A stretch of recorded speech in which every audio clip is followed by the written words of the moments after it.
मेरे सभी मित्रों को बाबा भीमराव अंबेडकर की जयंती मुबारक। आज 14 अप्रैल है और हम सभी खुशी खुशी उनकी जयंती बड़े ही धूमधाम से मनाते हैं और प्रत्येक भारत के नागरिक को मनाना चाहिए, क्योंकि हम सब उनके कर्जदार हैं। उन्होंने जो हमें संविधान दिया, उन्होंने जो संविधान के माध्यम से हमारे अधिकारों की रक्षा की, हमारी महिलाओं को पढ़ने का अधिकार दिया।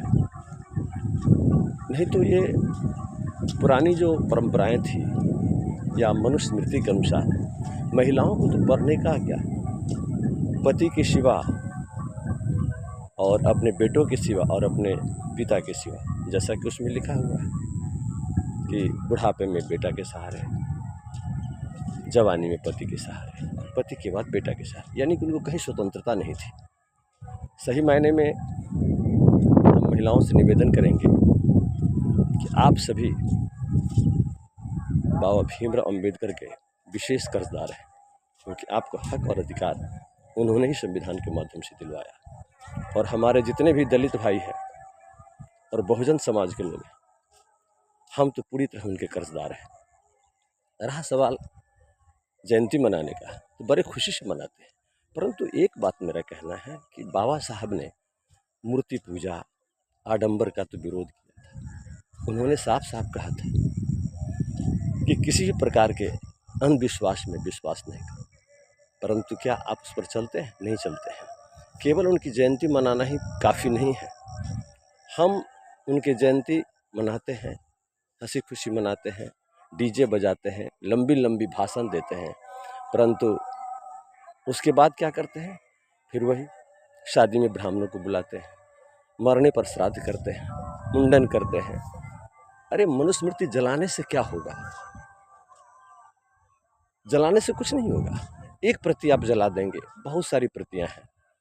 आप आडंबर को नहीं मानिए, आप ब्राह्मणों से शादी मत करवाइए, आप मृत्यु भोज नहीं कीजिए, आप पाखंड का विरोध कीजिए, आप श्राद्ध नहीं कीजिए, बस जल गई मनुस्मृति।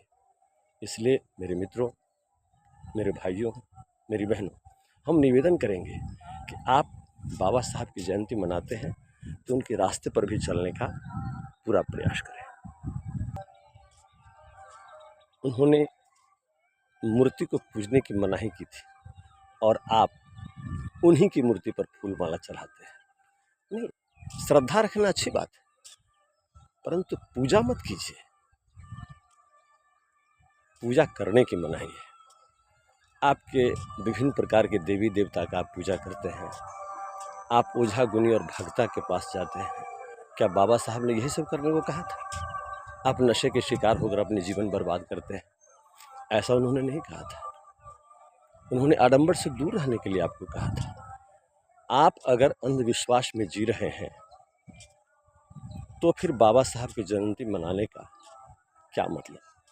मतलब तो भी बनता है जब आप उनके बताए रास्तों का अनुसरण करें। किसी भी महापुरुष के जयंती मनाने से पूर्व हमें सोचना है कि हम उनके बताए रास्ते पर अक्षरशः चलें। मैंने तो बाबा साहब को बाद में पढ़ा, तकरीबन 30-33 साल से मैं आडंबर का विरोधी हूँ। क्योंकि सोसाइटी के लोग वैसे वातावरण में नहीं रहे हैं, शुरू से पूर्वजों के बताए रास्ते पर चले हैं, इसलिए वे तो मेरा विरोध करेंगे ही, लेकिन अब लोगों में समझ आ गई है। इसलिए मित्रों, मैं ये कहूँगा कि सारे आडंबर जितने हैं, जो हमारा दुश्मन है उसका विरोध करें, कभी उस रास्ते पर न चलें और बाबा साहब की सच्ची श्रद्धांजलि, बाबा साहब को सच्चा जयंती हमारा तभी हम समझेंगे कि मना रहे हैं जब हम उनके बताए रास्ते पर चलेंगे। मित्रों, प्रतिज्ञा लें, किसी के मरने के बाद हम श्राद्ध भोज मुंडन या नहीं करेंगे, मुंडन कुछ भी नहीं करेंगे, और ना ही हम शादी में पंडित को बुलाएंगे, हम शादी कोर्ट में करेंगे। नमस्कार, नमो बुद्धाय, जय भीम।